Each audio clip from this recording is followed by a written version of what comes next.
Might as well go for so that nobody hurts.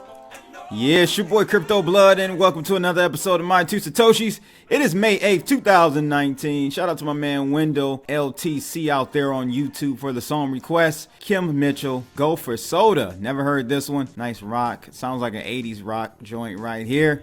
Thank you for that song request. And again, guys, if you ever want to request a song on Crypto Blood's channel, just make sure you comment with the song you want to play and hashtag song request, and I will capture that for you and put it in queue. We're currently about 3 weeks behind, 2 weeks behind, somewhere around there. So anyone who has requested a song in the last 2 weeks, you are safe. But going forward, I will be scrubbing the comments for that hashtag. So that's the only way you'll get your song played. What's good, people? Hope you guys are doing well, and welcome to another episode of My Two Satoshis. Just had a great kicking it session with Wolfpack Crypto. Laszlo is his name. Very good dude, and he's been in the game for a while. And so we had an excellent conversation. I'll have that up tomorrow for you guys. You definitely want to check that out. One of the subjects I covered is something that we'll talk about today, and it's very disturbing to me. And that is about Binance considering pushing back or rolling back the Bitcoin chain following the $40 million hack. This is by far I think in the last 6 years I've been in Bitcoin, this may be the biggest black eye to Bitcoin. And you won't probably hear that from many other YouTubers, influencers, and crypto Twitter people. But you got to remember where Bitcoin was birthed out of, or what it was birthed out of, and that was kind of the libertarian movement, the get away from banks, be your own bank, uncensored money. This is what this was all about, trustless transactions. And so for us to see something like this even be considered and possible should really, and I've been saying this for a long time, people. I've been saying that Bitcoin is more centralized than you think, and it's centralized in its mining, okay? In its mining hash power.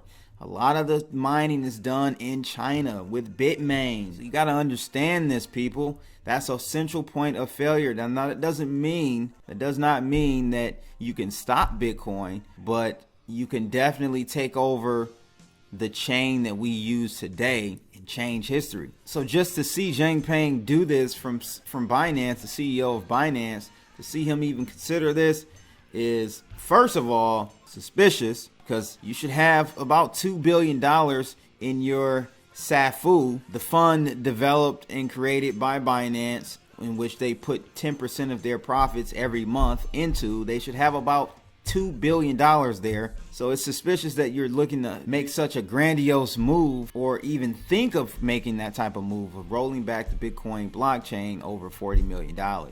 That's first. And then second, just him being able to even think about doing that, and it being possible, to me is very disturbing, and you guys should be upset about that as well. So we'll take a look at that article, and also we'll take a look at the third Ethereum 2.0 testnet launches. So there are 3 nodes that will kind of make up this new system, and the third one just launched. We'll look at the details on that and look at the roadmap they're looking at to actually launching an Ethereum 2.0 a mainnet, which I knew this, but this article reiterates is years down the line. When I say years, 2-3 years down the line, just to be able to do 100 million transactions a day. So we'll take a look at this out of Trust Knows. And then thirdly, this is the quick pick of the day. New York judge criticizes Attorney General's claim against Bitfinex. So we'll take a look at both of those, or all 3 of those, I should say, here in a second. First, the heat map. We are looking at 0.2% down in Bitcoin. It's just it dropped, and then it's just slowly going right back up to where it was, as if someone is buying back in a systematic way, and that's not natural movement, guys. I was talking to Laszlo about this earlier today. Natural moves in price action looks more like a cosine form. It forms a wave, okay, or a sine wave. It forms a type of natural wave. That's what normal price action looks like. So when you see this type of stuff, you know that volume in this market is thin, very thin. But anyway, heat map down 0.22% on Bitcoin. ETH is down 2%, Bitcoin Cash down just over 1%, EOS down 1% as well, and Litecoin down 1.5%. I think the market cap right now is currently at 185 billion and Bitcoin's dominance is at 56%. That kind of gives you an idea of where we are in the markets at the moment. Let's go ahead and take a look at that quick pick of the day out of Cointelegraph, and it's the New York judge that criticizes the Attorney General's claim against Bitfinex and Tether. It says that the New York Attorney General cannot bring the full force of its court order against cryptocurrency exchange Bitfinex and stablecoin Tether. Cryptocurrency news media outlet CoinDesk reported, quoting a judge on May 6th, following submission of a refute from lawyers representing the co-defendants, New York Supreme Court Judge Joel Cohen decided the parties should try to resolve their dispute and submit a refined argument. He basically said here, what I suggest you both do is meet and talk about it. You seem like a reasonable group. In, let's say, a week, either with a single or proposed revision that accomplishes what we're trying to accomplish here. The judge also took issue with the handling of the accusations on the part of the Attorney General. He said the preliminary injunction that we have right now is vague, open-ended, and not sufficiently tailored to precisely what the AG has shown will cause imminent harm. So that's kind of an update on that. Kind of shows that what Bitfinex was saying about the Attorney General attacking them in this hit piece that they put out last week was unnecessary, and really what they should be doing is helping them retrieve those $800 billion in missing funds that crypto capital has, and that's a whole nother situation on what's going on there. So just wanted to give you guys an update on that case. First article is out of Trust Nodes. It's about Ethereum 2.0 Testnet, well, the third one launching. It says here Prysmatic Labs has announced their Ethereum 2.0 testnet is now live, running on the proof of authority Goerli testnet. The testnet is publicly accessible and not a simulation. We provide a cloud cluster of nodes that participate in consensus, but anyone can participate in maintaining the network alive. Anyone can now just turn on an Ethereum 2.0 node running on the Prysmatic client with the ability to stake testnet coins. That's in lab-like conditions running on a sort of copy clone of the main Ethereum network, which itself is not affected. So it says devs and others will spend time to see what bug might show up, as well as to attack the testnet in any way they can so as to strengthen it. Then a cross-client testnet is to launch. For now, it is just Prysmatic nodes talking to each other. Nimbus ETH 2.0 nodes have been talking to each other since late March of 2019, and Lighthouse likewise since April the 1st of 2019. The next step is for Lighthouse, Nimbus, and Prysmatic nodes to all run the same blockchain at the same time.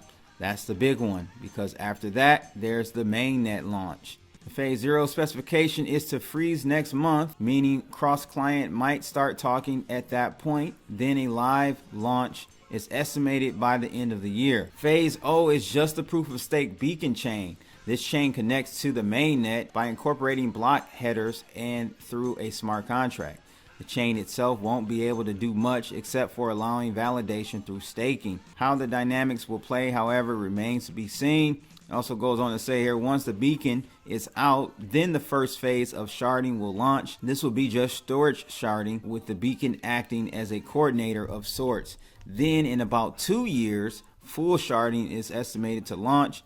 This will finalize the first stage of the upgrade, with the hardest part done at that point. Improvements will continue, but Ethereum is expected to have considerable capacity at that point, able to handle perhaps as much as 1 million transactions a day. While that's going on, the proof of work chain will continue the run, with improvements there too in storage, rent, and perhaps pruning. The two chains will run in parallel for quite some time, as everyone will gradually move from proof of work chain to the beacon proof of stake. Eventually the POW chain will be folded into the shard in the beacon, so finalizing what may be the longest and biggest upgrade in blockchain history as Ethereum moves to full proof of stake with stake sharding and with global level capacity. There you have it. That's the roadmap for Ethereum upgrading to anything that's near what these blockchain 3.0 platforms are already doing today. We've got many of them out there, EOS being my favorite, of course.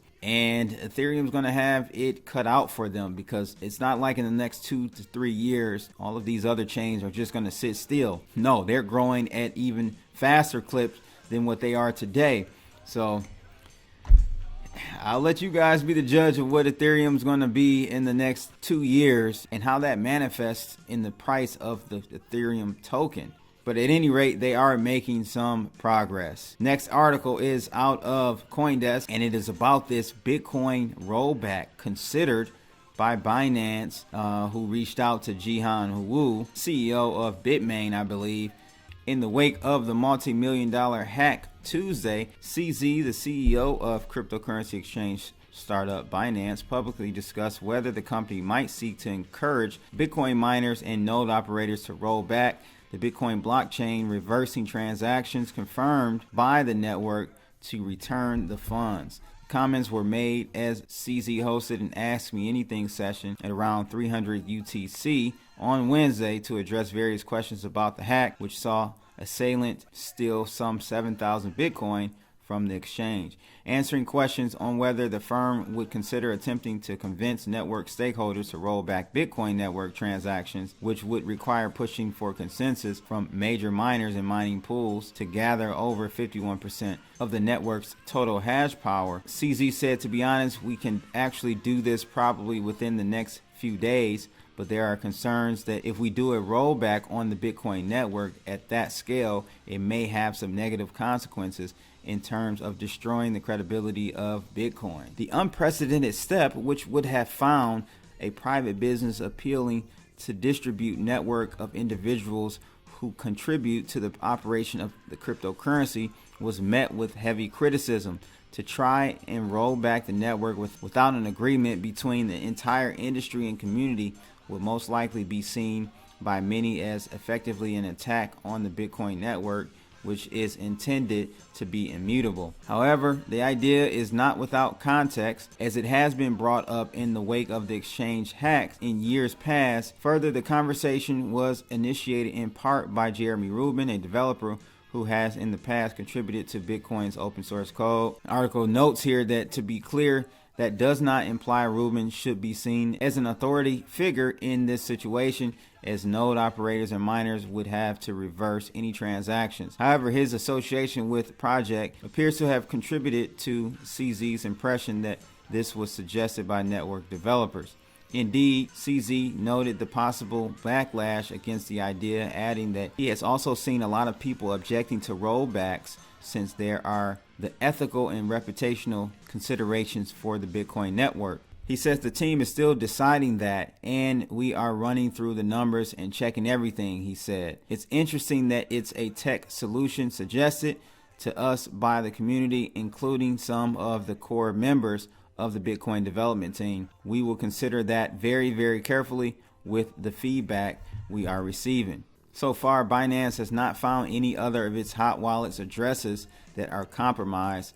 CZ said the hackers used sophisticated methods to gain access to users' accounts and orchestrated the hack, potentially in the sense that they don't move as soon as they have one account, but have waited until they have a large number of high net worth accounts. Elsewhere in the session, CZ said Binance has enough resources from the Secure Asset Fund for users for recovering the loss of $40 million. For users, though, it doesn't hurt very much.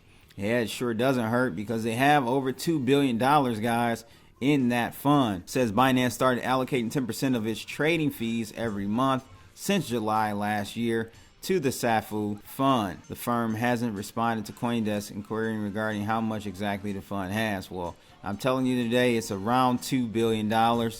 So this is a drop in the bucket, and I'm just not understanding why a rollback was even considered, unless they don't have the type of funds that they say they have. But I would have to assume they do. They're the biggest exchange out there, crypto exchange out there. So it's just interesting to see that. And I'm just be honest, here's my 2 Satoshis on this. It's very sad. And I'm actually very upset at the behavior This is like the icing on the cake for me. It's been going on since 2017, really. Just seeing the shift in the community, the focus going away from decentralization, uncensored transactions, and mutability. And I'm talking more so for the cryptocurrencies. Now you have the advent of Ethereum, EOS, Quantum, all these digibytes, even these smart contract blockchains are different. There's a different use case for those. But I'm talking specifically about Bitcoin and how Bitcoin core team is Blockstream is doing things, and I have not liked it.